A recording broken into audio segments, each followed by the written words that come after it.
guys, good afternoon.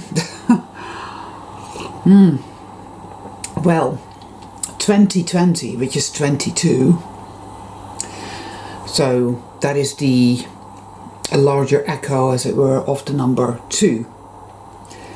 And to me, the number 2 always feels a bit like the number in and of itself, the number 2 it's very feminine, it's very flexible, and it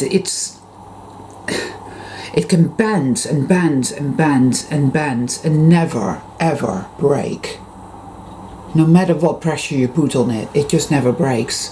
And then in the minute you lift the burden that has been imposed upon it, you lift it and poof, it comes right back up. It's incredibly resilient.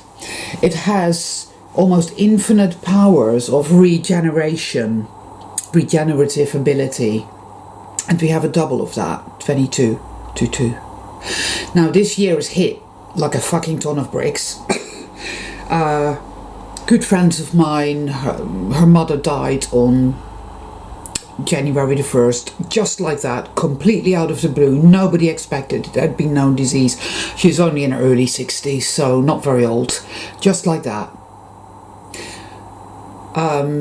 Because my friend's husband went to see her to bring something down, knocked on the door, she opened the window and threw him down the keys and said hello, threw him down the keys. He opens the front door, he goes up the stairs into the flat above, or the house, whatever, I'm not sure obviously, and within literally minutes she's on the sofa and she's dead, just like that, bang. On top of that, their business is now in trouble. Something cataclysmic happens there. Well, obviously we know the Iran, that's just personal stuff. My friend's father is in hospital. He all of a sudden got very, very sick and now he's in hospital. He's got prostate cancer, but it all went horribly wrong. So he's in agony in hospital. We all know what they do in hospitals. It's not a good place to be. It's always my firm belief that if you want good health, then you should stay away from doctors and hospitals. Stay away from them. But anyway, we all know what non-awakened people think like. So that went down. Then in Finsbury Park, a delivery driver just delivering something got stabbed to death for absolutely no reason at all, other than he was from North Africa. What else? We have the Australian fires that have been burning since September. Unprecedented and absolutely horrific. When you think about all those poor animals, it is literally gut-wrenching and unbearable. And that after the fires in California that were also completely and utterly all wrong. This is all wrong. It's all wrong and it isn't natural at all. Here it rains perpetually. It hasn't stopped raining. Rain. And I wish that I could at least send some of that rain over to Australia, but I can't. I've asked Royal Mail and they told me it can't be done. Plus, just getting reports in from people that literally are just witnessing extreme behavior. Animals behaving weird, humans behaving weird. Fights, just aggressive verbal abuse, car crashes, weird people driving weirdly. And I was with some friends today in their shop, and we're just there. These are the people that have just gone through, her mother dying and all of that, really, and they're in quite a state. So I just went to see them, and we're there in a shop, and this woman walks in, just sort of nosing around. I immediately noticed her energy was all wrong. It wasn't really energy. It was like, whoa, something not right. But, you know, she went into the back and just nosed and came back into the front and just nosing around. And then all of a sudden, out of the blue, just starts talking about how she loves crystals and how her husband gave her an amethyst cathedral for her Christmas present and how she loves opals. And, oh, you know, opals are so expensive. You know, I want loads of them. I love opals. And, oh, so... And I was looking into her eyes and I'm thinking, wow, it just reminded me of something Derek of Onion Child called fish-eyed, because she was fish-eyed. There was no light in her eyes. It was all roomy and weird. And she just went on and on and on about me, and how she wanted this and she wanted that and she's going to get that and my husband is going to get me this. Greed and a lust for possessing things, wanting things, and then, oh, it's all about crystal healing, isn't it? And your vibration. And she was just demonic almost. Her teeth were pointy. Her eyes were just ugh.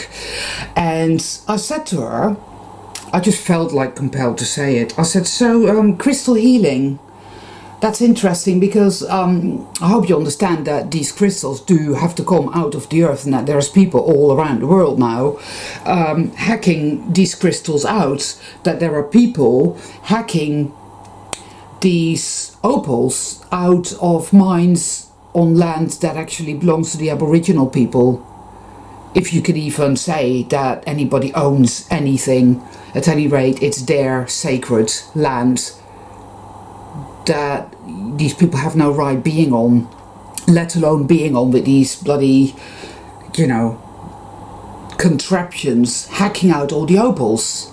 I mean, it's evil, it's asinine, it's abuse, it's disgusting.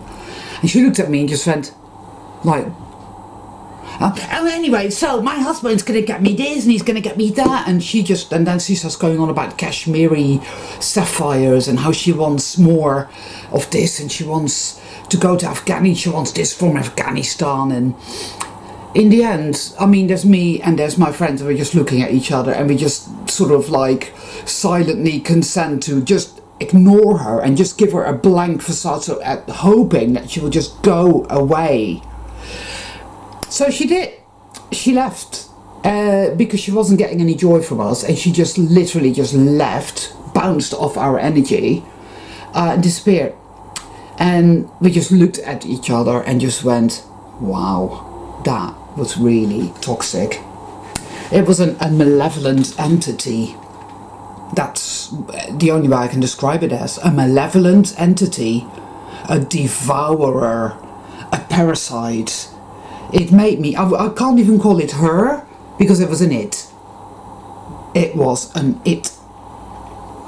And it was disgusting. It was an abomination. Ugh.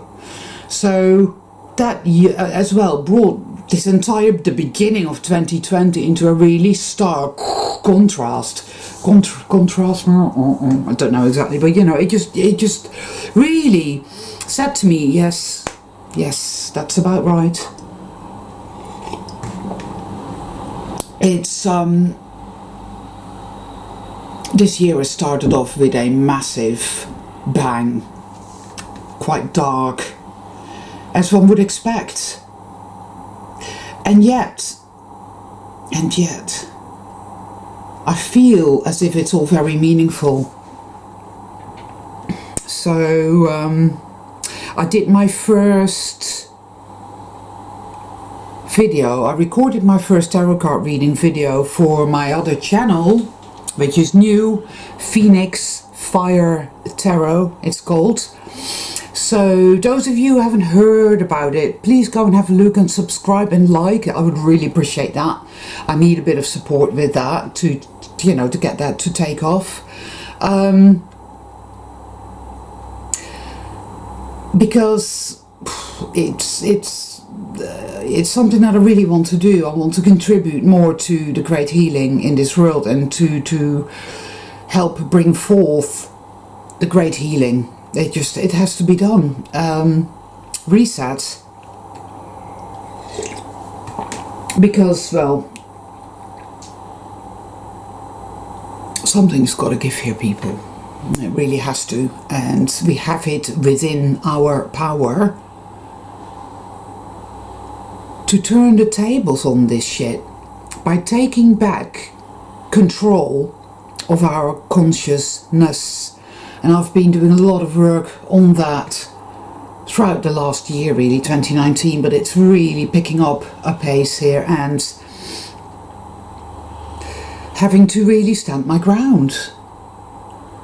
Because my consciousness is mine. It does not belong to the dark side. And so when it comes at me with its negativity and its dark generator of fear and, oh, you should worry, you should be afraid, something bad's going to happen. So you think, oh yeah, I better worry about that then, because that's really going to help. So I'm like, no, I'm not doing that. I'm not going to worry. I am here now, and I will just do my first tarot card reading instead of sitting on my ass worrying and allowing you to finger my consciousness. My consciousness is mine, thank you very much. And that's really what it's all about. It's about taking back our power, taking back our consciousness. Your consciousness is yours, my consciousness is mine. That's it. So that's what I did. Because really, people, this year, I feel it's going to be very polarized. We're going to see some really dark shit, and we're going to see some really light goodness as well. It's going to be like that. Because the forces of darkness are very, very busy. They know damn well the game is up, right? But they ain't going to leave Dodge. No, they're going to sit there and fight to the bitter end, and that's the way evil works, you know? But the only reason they're doing that is because light here, and it's entering into this reality more and more and more, you know, and so it's just reacting. Evil's very reactive. So we need to be careful. We need to trust our instincts. We need to trust our intuition with regards to the decisions that we make, the choices that we make, the places that we go, the people that we hang out with. Everything has to go through the filter of our intuition. Always. We continue to heal our shadow and bring it into alignment with our true self. And we continue our sacred work. And that's why we're here. So yeah, that's all I really wanted to say. Just a quickie for today. But don't be fazed by this obvious malevolence, people, because the only reason it does this is because it's actually angry, full of bitter rage, because it knows its days are numbered. And so now is the time to stand in our light. Now is the time to say, no, I will not surrender my consciousness to worry, fear, agitation, etc. There may be times where we are integrating parts of our shadow, as in soul retrieval, where we're simply overwhelmed with negativity, with fear, because that part of our shadow feels that acutely, and so sometimes you're in it. I've spoken about this many times. When that happens, it happens. One can only endure the best one can. That's it. But you will always come out of that. But there are also a lot of times where we actually choose to give our power away, where we choose to believe the dark side, where we allow it to take over our consciousness, and we sit there and worry and fret and agitate, or beat ourselves up. Oh, nothing ever works out for me, I'm so shit, and all this type of crap. And we choose, and you give it one finger, it will take the whole hand. It always does. So when you're in that type of scenario, be aware that we have a choice. We have a choice, people. We can say, no, I'm not doing that. It's our comfort zone. It's the uncomfortable comfort zone, is what I've always called it. Because there is no comfort to be had there. It's cold comfort. It's brutal and it's empty. There is far more power in recognizing what's going on there and saying, hey, my consciousness is my own. I'm not going to do that. I cannot see what's going to happen necessarily. But I can imagine what I would like to happen. I can imagine torrents of rain, well, not torrents, but plenty of rain putting out all the fires in Australia. I can imagine the healing of my body. I can imagine the healing of this world. I can imagine all kinds of amazing things happen in the small ways and in the big ways and anything in between. That's what we have to learn to do. Because you see, our imagination has been paralyzed by fear, by constant fear, constant duress, constant, oh, I better stay really small, I better stay really small. It literally has, it's bludgeoned the shit out of our imaginative faculties, and our imaginative faculty is a creating faculty, you see, so we need to regain back all of our consciousness. And so that is our sacred work now, because that is what power is all about. Our true self wants all of us to come home and to be one now, and all of us is our consciousness. This is just an avatar. Our consciousness is housed here now for a reason, and it's time to take it all back from the clutches of the forces of darkness. Enough is enough. So yes, there is shadow work, and then so we know about that, and we know that often enough we have to just bear with it, and there's very little you can do but to just bear with it. But there are other times where, yeah, when you feel, you know, it's true, Derek, psychotic with rage. Let it out, people. Scream, shout. Go and break something safely.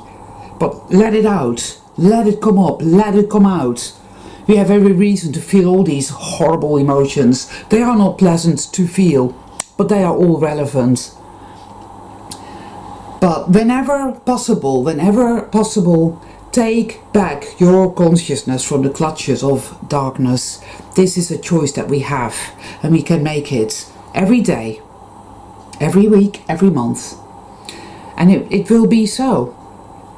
See, evil has invaded our territory, and now we are taking it back. That's what this year is all about for some of us, a great deal. It really is. Other people are really going into the dark night of the soul now. I can feel that as well. But fear not, my beloved one, seriously. Oh God, I sound like a fucking, I'm sorry. I meant, that sounds really disingenuous, so I apologize for that, because that makes me sound like I'm the fucking Galactic Federation of Light. Oh dear Lord. Didn't mean to say that either. I just meant that I care for people and I love you. Yeah, I can see your struggles, I can feel your struggles, and I know what it's like because I've been there and I still am there in so many ways.